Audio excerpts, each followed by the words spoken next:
This is Bob Oliphant from the Westford Historical Society and Museum, bringing you episode 34 of season 3 of the Westford Wardsman podcast.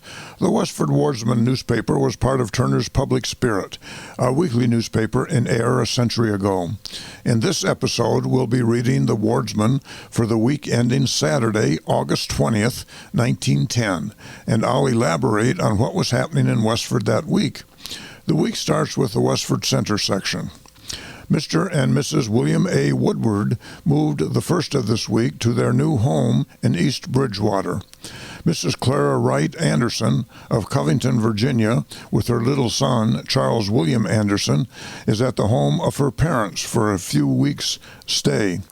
Mrs. Anderson was the wife of William Anderson, who was the pastor at the Methodist Church in Graniteville. Among the teachers who have formerly been in our schools that it was pleasant to meet at the cavalry reunion last week were Miss Lucy B. Radin, R-A-D-D-I-N, Miss Elizabeth Cushing, and Miss Edith Lawrence. The latter returns to the academy teaching force this fall. Mrs. Alfred W. Hartford has enjoyed a recent vacation with relatives in historic Deerfield. Town Clerk Edward Fisher and his wife and daughter are spending their vacation at Camden and Lincolnville, Maine. Mr. and Mrs. Albert R. Field have been guests this week of Mr. and Mrs. Leonard W. Wheeler.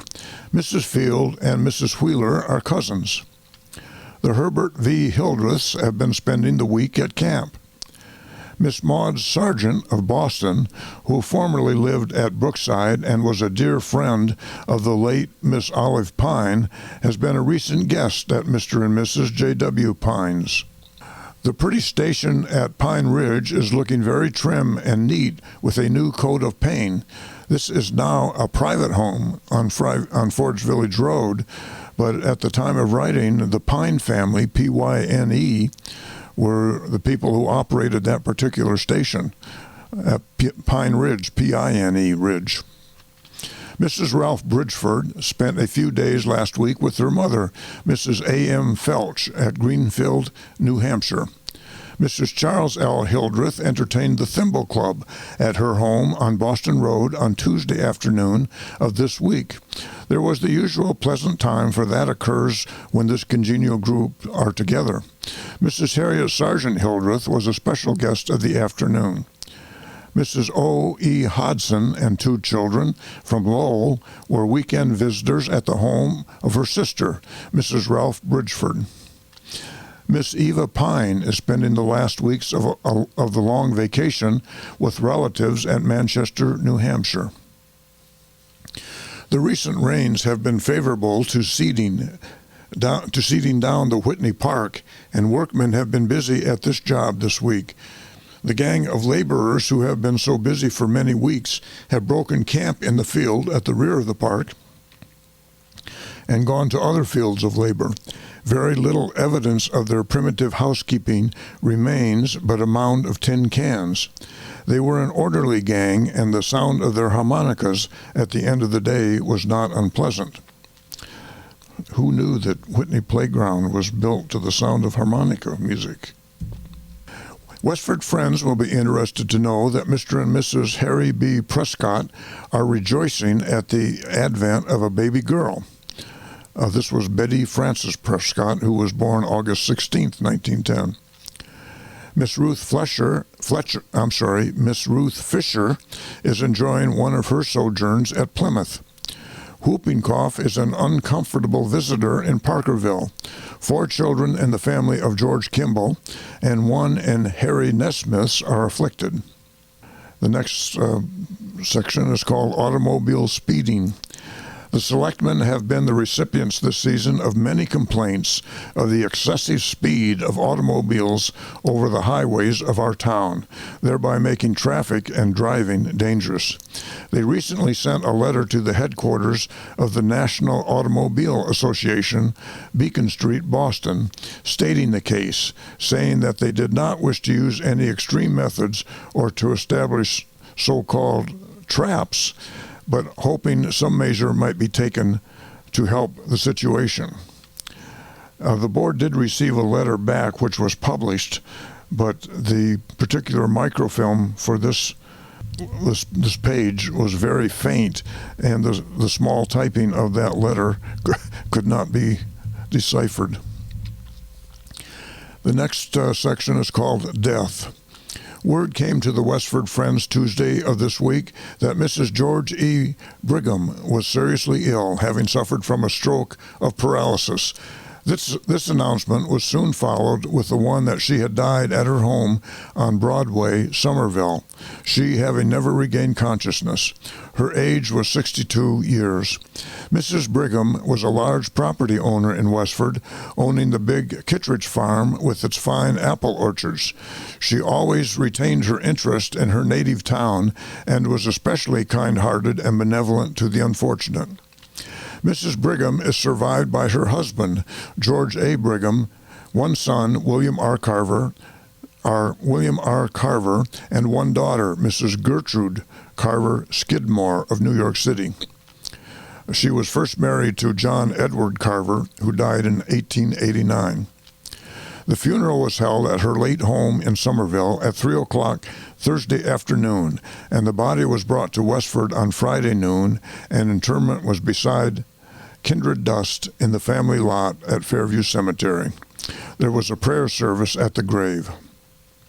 The next section is the About Town section.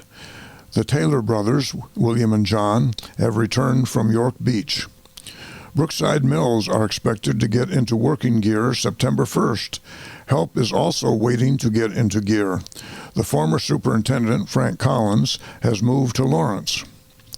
Eben Prescott, the 10-year-old child of Clarence Prescott, was thrown from a wagon at the home of his grandfather at Chamberlain's Corner on Tuesday and broke his collarbone.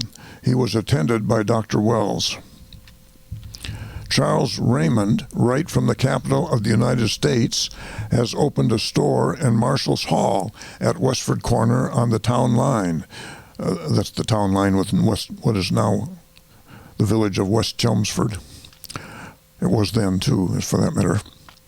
Our old rugged New Englander, Miss Sarah Richardson, has been seriously ill at her home at Brookside. Dr. Wells attended her. Lightning last week struck the water tower tank on the farm of Albert H. Flagg. Mr. and Mrs. Lewis Denton of Somerville have been enjoying the luxuries of early garden vegetables at Mr. Denton's sister, Mrs. Frank W. Bannister. The Bannisters lived on the Lowell Road, near the Cold Spring end of it. Miss Mary Martin and Miss Flossie McHugh of Lowell are at the Sunset Farm of John Haley on the westerly slope of Francis Hill. The next section is called Reunion. The third annual reunion of Troop F, Spalding Light Cavalry, was held at Westford Center last week, Thursday. At 11 o'clock, the Chelmsford Brass Band started in with some of their lively music. Soon after the noon hour, a procession was formed under command of Captain Sherman H. Fletcher, led by the Chelmsford Band, and marched to Town Hall. The dinner was furnished by the gentlemen of the Unitarian Church, John Feeney, Jr., Albert W. Hayward, Albert Prescott, Alistair McDougall, Everett Miller, the Tuttle brothers, and Walter Steele. The after-dinner exercises at the hall were presided over by Captain Fletcher, who briefly alluded to the incorporated history of Troop F with its social, sporting, substantial friendship, which are incorporated by a higher law than the charter issued by legal authority. Judge Fisher of Lowell, a Westford lad by home and school day training, was next introduced. He referred to his 3 years military service under Captain Fletcher, whom he always learned to obey, especially when his eye was on him. So now he felt he must obey and respond, although the command was more sudden and unexpected than military commands of ye days of reminiscence. As judge, he gave a wise charge to the 200 individual juries before him for closer friendship and for getting past barriers of division and friction. E. Thompson Blood was introduced, who dwelt wholly upon impersonation and anecdote. Fortunate that he was not introduced before dinner, as his laughable impersonations would have set the appetite on edge beyond any profit for the Unitarian Society, as it was far effective in giving dyspepsia a shaking up than any of the highly prized used chewing gums. Many racing, chasing sports were set off on and around the common, and everybody had a good time. If they didn't, the door to it was wide open. At the annual election of officers, Captain Sherman H. Fletcher was elected president, Lieutenant Edward Fisher, secretary, Lieutenant Charles E. Bartlett, treasurer, standing committee, Captain Fletcher, Lieutenant Edward Fisher, Lieutenant E.C. Williams, W.J. Quigley, sergeant, and Calum L. Smith. Next, we have a section on recent guests. Mr. and Mrs. Harper Bailey were recent guests for several days at the residence of Samuel L. Taylor. Mr. Bailey is a resident of Coon Creek, Iowa, where he has been a successful farmer enough to retire. It is 33 years since he left Westford, where he was one of the scholars in the Stony Brook School. And that's where Sam Taylor went to school also. When a resident here, he resided with his parents on the farm, now owned by John Flynn on the Stony Brook Road. He formerly worked in the Brookside and West Chelmsford Mills and the sword shop of Captain Roby. That was in West Chelmsford too, I believe. He was 5 years a member of Troop F, Spalding Light Cavalry, under Captains Roby and Fletcher. While east, he visited many points of interest in New England, including the White Mountain Range. He left for home last Monday for a short stay, when he will visit California and return by way of the new wheatlands of Canada. Next, we have the Forge Village section. Next Sunday at St. Andrew's Mission service will be held.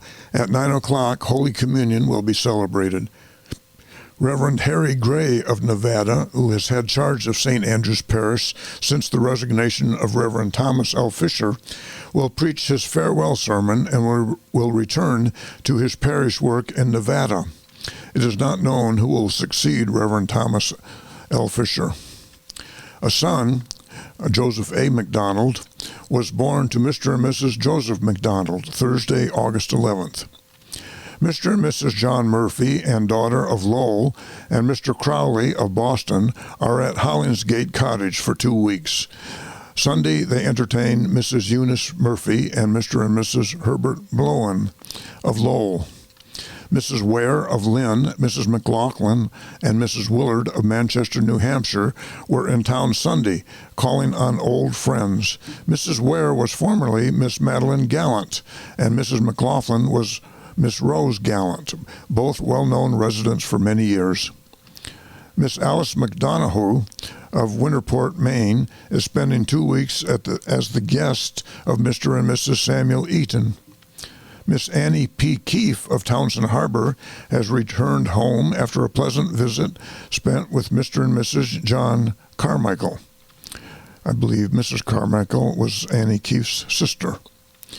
Mr. and Mrs. Cummings and little daughter of New Bedford are enjoying a few weeks with Mr. and Mrs. Charles Blodgett at the Ridges.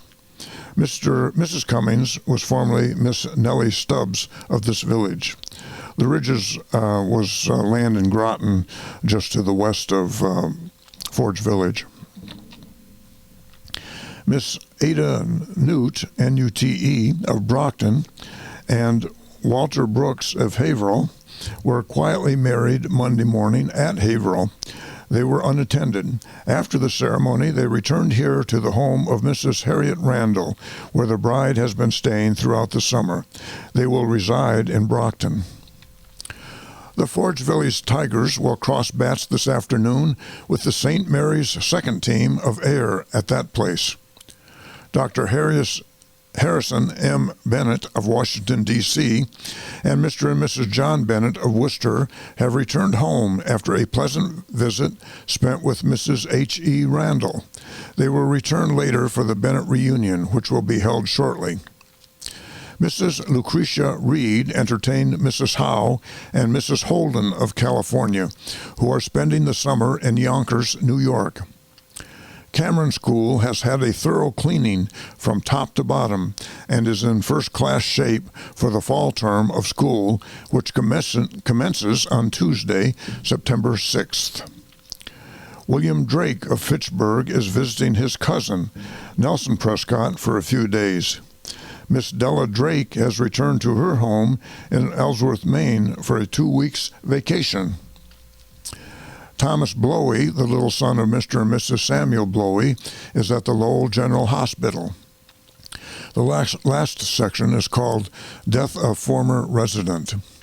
The many friends of Mrs. Margaret Madden, Madden, widow of the late Bernard Madden, will be sorry to learn of her death, which occurred at her home at Fishkill on the Hudson, New York, where she moved after the death of her husband, which occurred here a few years ago. That was in 1905. Mrs. Madden was a well-known and esteemed resident of this village for many years and has been a sufferer for a long time. After the death of her husband, she moved with her family to New York, her former home, and it was while she was on a visit to some friends last Thursday that she contracted a cold, which developed into pneumonia, death occurring 2 days later. The body was brought here Tuesday morning. A funeral mass was celebrated at St. Catherine's Church by Reverend E.T. Schofield at 9 o'clock. A large number of her former neighbors and friends were present. The burial took place in the family lot in St. Catherine's Cemetery. The bearers were Hugh Daly, John J. Hanley, Thomas Healy, and Hyacinth Leduc. Undertaker J.A. Healy had charge of the funeral. There was a profusion of floral tributes. She leaves 3 daughters, Mrs. Albert Post, Miss Mary T. Madden, and Miss Nellie Madden, all of New York. And that's the news in Westford for the week ending August 20th, 1910. Thank you for listening, and thanks to Ryan Cousins of Westford Cat for providing technical support. You can find transcriptions and podcasts from the Wardsman at our website at museum.westford.org or visit the Historical Society's Facebook page for more Westford news from a century ago. This is Bob Oliphant, and I hope you will join us for next week's Westford Wardsman podcast. Thank you.